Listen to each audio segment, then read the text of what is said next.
Assalamualaikum dan selamat sejahtera. Jadi pada hari ini anda bersama saya Putri Amira untuk membincangkan mengenai isu keganasan rumah tangga. Tetapi hari ini bukan saya seorang yang mewakili kumpulan Hana Tanpa Oma. Saya bersama dengan seseorang iaitu Okey, hai semua. Hai, nama saya Aimi Sabrina binti Raslan. Boleh panggil Aimi. Jadi macam yang Putri cakap, saya dan Putri merupakan wakil daripada kumpulan Hana Tanpa Oma. Jadi hari ini kita akan membincangkan, kita akan memasuki satu topik yang hangat pada masa kini, iaitu keganasan rumah tangga.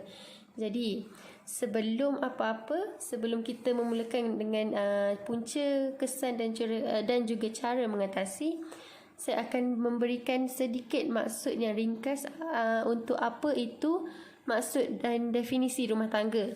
Jadi apa itu rumah tangga? Mungkin ada yang tahu dan mungkin juga ada yang belum tahu. Jadi apa itu rumah tangga? Rumah tangga ni maksud dia macam satu tempat di mana seseorang individu tu dia menjalin hubungan, dia adakan hubungan dengan siapa? Dengan pasangan yang dia nikahi. So daripada pernikahan ni dia akan membentuk sebuah keluarga. So apa itu rumah tangga, maksud rumah tangga yang Islami? So rumah tangga yang Islami ni dia didasari oleh pernikahan yang sesuai dengan ajaran agama Islam dan juga memenuhi segala syarat pernikahan dan rukun nikah yang berlaku. Okey, so itu merupakan maksud rumah tangga secara ringkas. Okey. Jadi tanpa membuang masa, saya akan memberi peluang kepada Putri Amira untuk mengupas satu persatu punca keganasan rumah tangga. Maksudnya macam mana? Maksudnya macam mana keganasan rumah tangga ni boleh berlaku? Apa punca dia? Apa sebab dia? Jadi Putri Amira silakan. Okey, baiklah. Jadi sekarang kita akan mengupas satu persatu punca bagaimana boleh berlakunya keganasan rumah tangga. Okey, seperti yang anda semua sedia maklum bahawa negara kita telah menjalankan PKP, Perintah Kawalan Pergerakan bermula Mac 2020, yang mana perkara ini membuatkan individu iaitu rakyat Malaysia tidak boleh keluar daripada rumah tanpa sebarang urusan yang penting. Termasuklah individu kita, masyarakat kita terpaksa bekerja daripada rumah. Orang kata ada yang terpaksa mengajar daripada rumah, kena masalah tekanan daripada rumah, daripada tempat kerja lagi kan. Jadi kadang-kadang bila tak boleh keluar, tak boleh nak release stress, tak boleh nak pergi, orang kata berkayak ke, mendaki gunung ke, tak boleh semua benda tu. Dia terlepaskan dia punya perasaan amarah semua ni dekat isteri ataupun pasangan. Okey. Jadi itu salah satu punca lah. Punca yang kedua adalah berlakunya kemelesitan ekonomi negara, yang mana orang kata ini berpunca daripada orang kata hal ehwal ekonomi lah yang membuatkan tekanan. Sebab kalau kita tengok bila ekonomi negara kita merudum, ramai negara orang kata rakyat kita yang terpaksa menganggur, dibuang kerja, diberhentikan kerja serta-merta. Tapi dalam masa yang sama terpaksa menghadapi krisis kewangan yang mana harga barang di Malaysia semakin meningkat. Bayangkan keadaan seseorang tu dengan nak tampung nafkah lagi, nak bagi duit belanja, nak pastikan anak isteri cukup makan. So dia jadi tertekan. Itulah menyebabkan ada individu yang bunuh diri. Tapi ada juga pasangan yang bila tekan ni, dia punya orang kata pasangan dia bukan memberi sokongan moral macam abang sabarlah, tak. Sebaliknya minta benda yang bukan-bukan. Saya nak pergi shopping lah, saya nak inilah, saya nak itulah. Jadi suami ni bila serabut, dia terlepaskan dia punya maybe dia tertampar isteri dia. Benda ni kadang-kadang bila dia bermula dengan perkara kecil, dia makin lama menjadi perkara yang makin besar. Okey. Punca yang seterusnya adalah sikap amarah dan cemburu. Panas baran amarah, sikap panas baran. Saya yakin sikap panas baran dan cemburu ni ada dalam diri kita semua. Mungkinlah saya rasa macam contoh bila kita tengok pasangan kita dengan individu lain pun kita dah cemburu, apalagi orang yang tengah dalam keadaan yang tengah tertekan kan. So perkara ni menjadikan salah satu punca mengapa orang kata isu keganasan rumah tangga boleh berlaku bila orang kata tak ada kepercayaan dalam hubungan tu. So bila dia cemburu, dia panas baran, dia menggongkong tau. Dia mula menggongkong, dia tak mampu nak mengontrol. Tak mampu mengawal emosi dia tu. Jadi bila dia cemburu tu, dia tak boleh berfikir secara rasional. Okey, sekarang kita dah tahu punca. Jom kita tengok kesan pula. Aimi, apa kesan-kesan isu kekerasan rumah tangga ni, Aimi? Oh, okey, baiklah. Terima kasih Putri.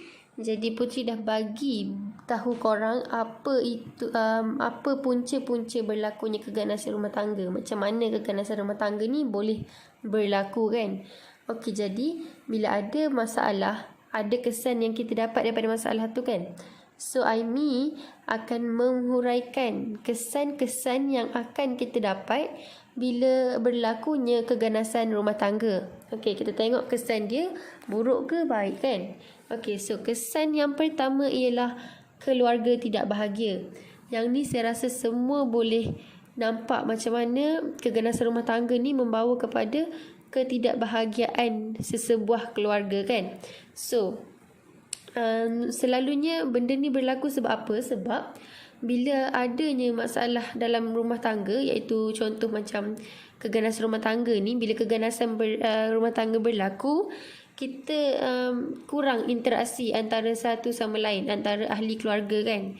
So bila kurang interaksi, kita tak ada benda macam mana? Macam kita tak ada rasa selesa untuk berkongsi apa-apa duka lara ke, berkongsi cerita ke, masalah ke. Dia rasa macam kekok untuk berlaku sedemikian walaupun dalam kalangan keluarga sendiri.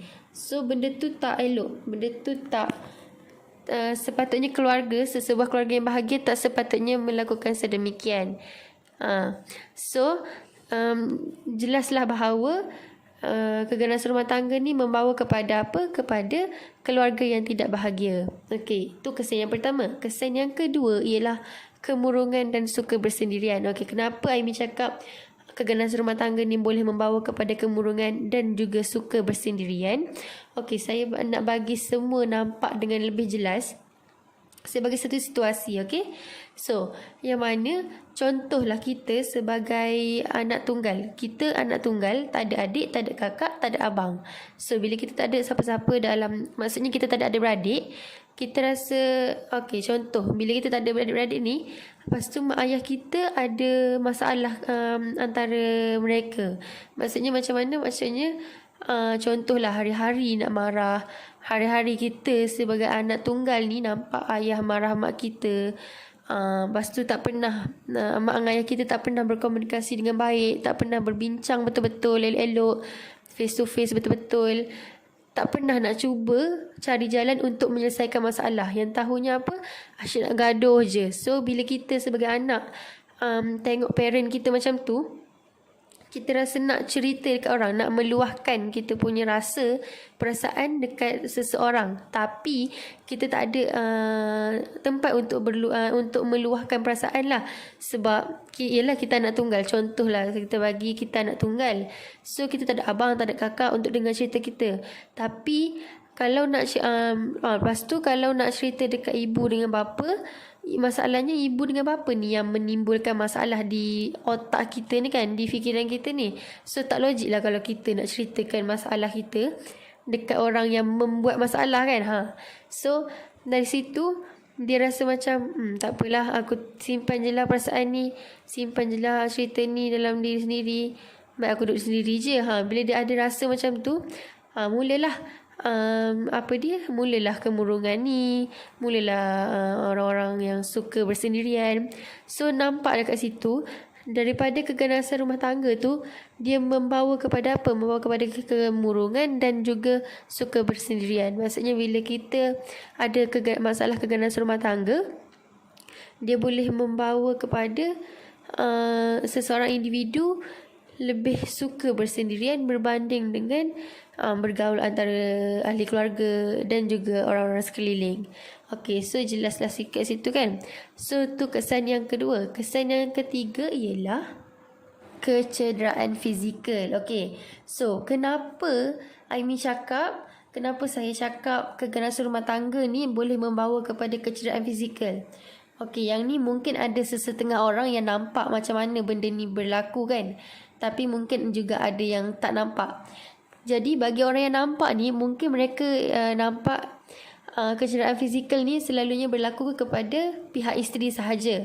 Tapi untuk pengetahuan semua, bukan sahaja isteri, tapi seseorang anak pun boleh boleh terkena kecederaan fizikal. So macam mana? Okey, contohlah kan, kita sebagai anak, kita nampak ayah kita pukul mak kita.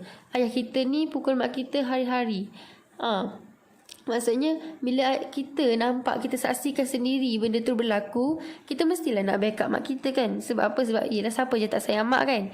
So bila kita nak backup mak kita tu, okey, contohlah ayah tu tengah pukul-pukul mak kita, tengah terajang, tengah tumbuk apa semua kan, mungkin sebab sikap panas baran tu kan. So masa tu ayah punya perasaan tu tak terkawal. Dia punya common sense dia tu tak ada. Dia tak sedar pun apa yang dia buat. Sebab apa? Sebab sikap panas baran dia, dan juga sikap suka cemburu tu, kuat cemburu sangat tu. So bila benda ni berlaku, bila kita backup mak kita, ada kemungkinan untuk kita kena pukul dengan ayah kita tu. Sebab ayah kita tak sedar kan. So bila benda ni jadi, berlakulah kecederaan kepada kita sebagai anak juga. Jadi jelaslah, sudah terang lagi bersuluh, keganasan rumah tangga ni boleh membawa kepada apa? Kepada kecederaan fizikal. Iaitu kecederaan fizikal kepada siapa? Kepada ibu, dan juga ibu atau isteri serta anak. Okey, jadi kat situ dah jelas dah kesan ketiga kita, iaitu keganasan rumah tangga membawa kepada kecederaan fizikal kan. Okey, kita pergi kepada kesan yang terakhir, iaitu apa? Iaitu anak-anak cenderung kepada melakukan keganasan. Okey, kenapa saya cakap bila adanya keganasan rumah tangga, anak-anak kita akan cenderung kepada melakukan keganasan? Okey, contohlah saya bagi satu situasi kan. Kita sebagai anak ni, kita tinggal dalam rumah, iaitu tempat tinggal kita, dan dalam tempat tinggal kita tu juga kita asyik saksikan ayah kita pukul mak kita, ayah kita terajang mak kita, ayah kita sepak mak kita. Benda tu keganasan kan, keganasan yang tak sepatutnya berlaku dalam sesebuah keluarga kan. So bila kita ada masalah keganasan rumah tangga ni, bila mak ayah kita ada masalah rumah tangga, kita saksikan benda tu tiap-tiap hari. So bila saksikan tiap-tiap hari, kita akan rasa benda tu dah biasa untuk kita. Walhal kita tahu benda tu tak biasa dan benda tu salah. Tapi bila kita dah selalu sangat tengok, so rasa macam benda tu dah immune dengan diri kita, dah biasa dengan diri kita. Sampaikan kita rasa macam, benda tu dah macam benda biasa lah macam tu. So bila kita ada persepsi macam tu, bila seorang anak ni, kita sebagai anak ni keluar rumah, iaitu keluar daripada tempat tinggal kita, kita akan rasa macam, ayah boleh pukul mak, kenapa kita tak boleh pukul orang yang kita tak suka? Kenapa kita tak boleh pukul orang yang kita benci? Boleh lah kan? Macam tu. So bila benda macam ni, so adalah start lah memukul tu.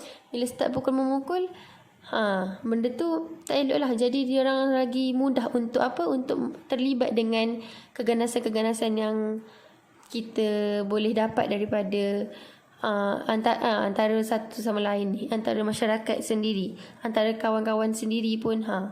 So benda tu tak elok. Jadi jelaslah kat situ bahawasanya keganasan rumah tangga ni membawa kepada apa?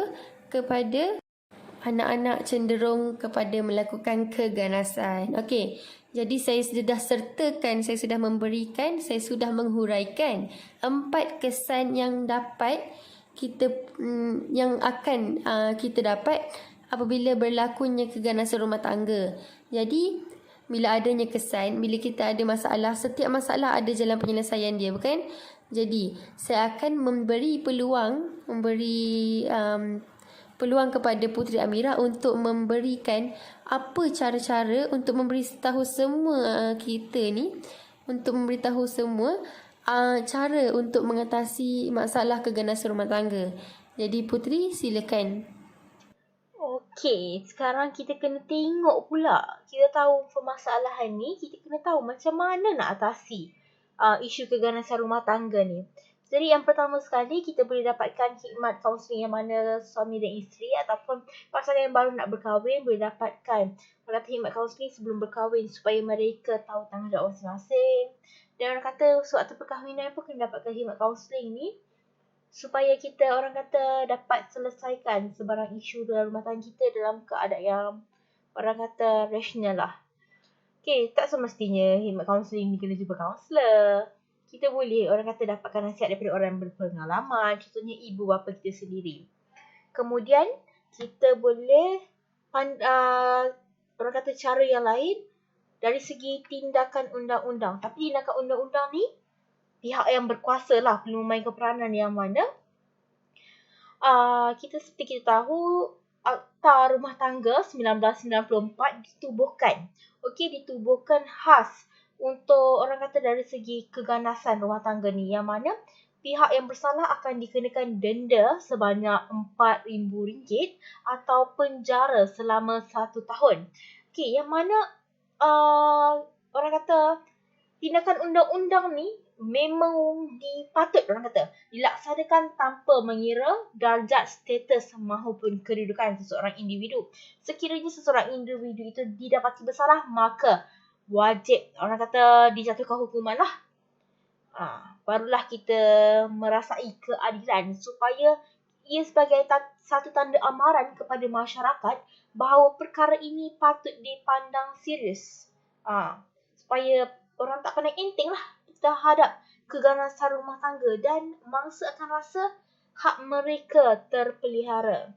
Okay, kemudian anda boleh hubungi WAO. WAO bermaksud Women AIDS Organisation yang mana sebuah organisasi yang menjaga mangsa-mangsa dera khususnya golongan wanita yang tertumpu kepada anak dan juga isteri. Okey, kemudian mengenai orang kata ada lagi beberapa cara dan cara-cara ini saya akan serahkan kepada Aini sebab Aini suka tentang orang kata kongsi-kongsi masalah ni pasal peranan masyarakat lah, pasal bagi tahu orang sahabat lah masalah. Okay. So sekarang saya serahkan kepada Aini Sabrina. Okey, baiklah. Terima kasih Putri. Okey, jadi Putri dah bagi beberapa cara kan untuk mengatasi masalah keganasan rumah tangga ni. Jadi saya akan tambah 2 lagi cara untuk mengatasi masalah ni. Jadi cara yang pertama iaitu yang akan saya bagi ialah memberitahu sahabat. Okey, kenapa saya cakap bila kita beritahu sahabat kita masalah keganasan rumah tangga ni akan selesai. Kenapa? Sebab apa? Sebab kita semua orang ada sahabat kan, tapi memanglah kita selalu dengar yang tak semua orang boleh dipercayai. Mungkin ada yang makan dalam, mungkin ada yang musuh dalam selimut kan. Tapi mesti ada, kita setiap daripada kita mesti ada seseorang yang kita percaya, kita put trust on him or her. So kita boleh cerita, bila kita sebagai mangsa penderaan ni, kita ada hak untuk bercerita tentang masalah kita ni kepada sahabat kita. So dia bukan apa, sebab dia macam ni, dia sebab kita sebagai isteri, contohlah kita bila kita kena dera, kita sebagai isteri kita tak sanggup nak report polis. Sebab apa? Sebab kita sayang sangat suami kita. Kita rasa macam kalau report polis nanti suami kita akan kena tangkap. So benda tu tak wajar lah untuk kita lakukan sebenarnya. Tapi yelah, sebab cinta kan buta kan. Semua sayang suami kan. Walaupun suami tu dah dera bagai, tapi sayang juga. So kalau kita bagi tahu sahabat kita memang dia bukan sahabat kita kan yang akan yang cintakan suami kita. So dia akan fikirkan tentang kita lah. Dia akan rasa macam dia akan buat report polis, dan dia akan buat apa-apa je untuk memastikan yang kita selamat, kita sahabat dia ni selamat daripada penderaan ni. Jadi tak dapat dinafikan lagi bahawasanya bila kita beritahu sahabat, masalah keganasan rumah tangga ni dapat diatasi dengan baik. Okey, itu cara yang pertama yang saya bagi. Dan cara yang kedua yang saya nak tekankan dekat sini iaitu peranan masyarakat. Okey. So, peranan masyarakat ni okey, dia kita macam ni. Dia benda ni umum kan, sebab semua kita ni masyarakat. So setiap daripada kita ni mempunyai tanggungjawab masing-masing. Yang mana salah satu tanggungjawab kita sebagai seorang masyarakat ialah kita kena peka dengan apa yang ada di sekeliling kita. Contohnya kita kena peka dengan tanda-tanda penderaan. Okey, mungkin ada yang tak nampak lagi. Ni macam ni. Contoh kita hidup dalam kelompok masyarakat kan. Jadi kita dikelilingi orang ramai. So bila kita dikelilingi orang ramai ni, kita kena tengok, kita kena perhatikan sekeliling kita ni ada tak yang mungkin merupakan salah seorang mangsa penderaan. So macam mana nak tahu? Kita tengoklah, mungkin kita tengok dia, kalau kita tengok nampak dia macam sedih ke. Lepas tu lebih-lebih lagi kalau kita nampak dia ada tanda-tanda penderaan, yang tu memang kita tak dapat nak apa ni lagi lah kan, mestilah dia merupakan mangsa penderaan. So apa yang kita kena buat bila kita nampak orang yang macam ni, yang mungkin suspek mangsa penderaan ni, kita kena tanya dia, kita approach dia, kita tanya dia slowly lah kan. Kita tanya khabar dia, ataupun kita tanya ada masalah ke, macam tu. So bila kita buat macam tu, dia akan rasa lembut hati nak cerita. Sebab dia orang masa-masa penderaan ni, dia nak bercerita tapi dia malu. Okay, so bila kita approach dia dulu, kita tanya khabar dia dulu, dia mungkin akan bercerita. So daripada situ kita sebagai masyarakat yang bertanggungjawab ni kena buat yang sepatutnya lah. Kita janganlah bagi dia tekanan lagi. So apa yang kita patut buat? Salah satunya kita kena report polis, ataupun kita hubungi macam WAO yang Putri cakap tadi ke. So lepas daripada situ, masalah yang dihadapi oleh mangsa penderaan ni akan berkurangan lah. Sebab contoh kalau kita report polis akan mengambil tindakan lah atas apa yang telah suami lakukan terhadap isteri kan. So dari situ isteri tidak akan lagi mengalami apa-apa penderaan, apa-apa jenis penderaan. So dari situlah kita sebagai masyarakat ni kena main peranan untuk mengatasi keganasan rumah tangga. Okay, so tu merupakan beberapa cara yang saya dengan Putri telah beri kepada anda semua untuk mengatasi keganasan rumah tangga. Jadi sebenarnya kita dah sampai di penghujungnya. Saya akan memberikan beberapa pengajaran yang kita perolehi daripada tajuk ni, iaitu keganasan rumah tangga. Okey, jadi pengajaran yang pertama yang kita dapat daripada topik ni ialah kita haruslah menghargai hubungan suami isteri. So macam mana nak hargai hubungan suami isteri ni? Dengan cara memahami antara satu sama lain. Okey, so macam ni. Contohlah kita ni sebagai isteri, kita kena tahu. Kita tahu apa yang suami kita lakukan untuk sara hidup kita. Kita tahu yang dia kerja pagi, petang, siang, malam untuk sara hidup kita. Dan kita juga tahu, kita mestilah sebagai isteri, mestilah kita tahu yang dia ni kerja dia tak adalah mewah-mewah sangat, tak adalah wow-wow sangat, tak adalah gaji mahal sangat kan. So kita tahu pendapatan dia tu sederhana-sederhana sahaja kan.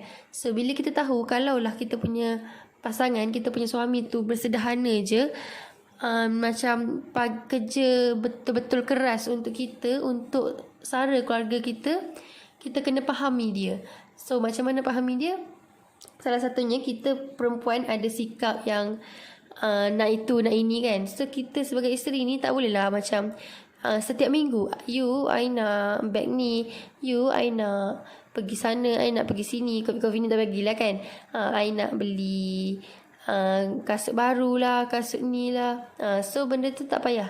Sebab mungkin kita, memanglah kita, dia macam kalau kita suami ni, bila kita tak minta, dia rasa macam lagi ikhlas kita punya kasih sayang terhadap dia tu. So bila benda tu daripada situ dia rasa macam nak bagi kita hadiah. So daripada situ dia dah dapat sendirilah, dia sendiri ikhlas bagi kita hadiah, macam tu. So bila benda ni bila isteri faham suami dan suami faham isteri, so tak adalah pergaduhan yang akan berlaku. Tiada kemungkinan untuk sesuatu pergaduhan tu berlaku. Dan juga bukan itu sahaja, keluarga bahagia pun dapat dicapai lah, dapat diwujudkan. Okey, jadi saya akan teruskan. Saya akan memberi kepada Putri untuk memberikan beberapa lagi pengajaran yang kami dapati daripada topik ni. Putri, silakan. Okey, sekarang bagi saya secara menyeluruh mengenai topik yang kita bincangkan pada hari ini.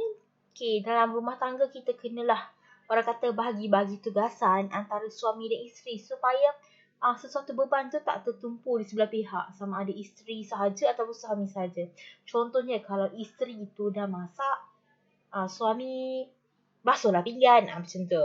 Contohnya macam Aimi kan, Aimi dia suka sangat tau orang kata suami yang pandai masak ni. So kita dapat kat situ, kita nampak lihat yang suami akan meringankan tugas isteri dari sudut itulah. Kemudian orang kata dalam hidup berkeluarga ni, berpasangan, kita kena saling menghargai. Mungkin kita boleh ucapkan terima kasih. Sebab kadang-kadang dalam satu perhubungan ni, pasangan kita bukan nakkan kemewahan sangat pun, harta benda. Tapi kalau dapat hidup dalam orang kata kemewahan tu, Alhamdulillah. Kita ucapkan terima kasih sebab pasangan kita ni nak dihargai, nak rasa disayangi. Ucaplah sesekali tu bagi tahu yang kita sayang pasangan kita tu. Okay? Supaya kita kata perkara-perkara ni dapat mengeratkan kasih sayang dalam rumah tangga. Supaya akhirnya kita dapat orang kata mencapai keluarga sakinah, mawadah, warahmah. Jadi saya rasa itu saja daripada kumpulan kami pada hari ini. Sekian, terima kasih. Assalamualaikum. Jadi dengan ini kami mengundur diri. Sekian, terima kasih. Bye.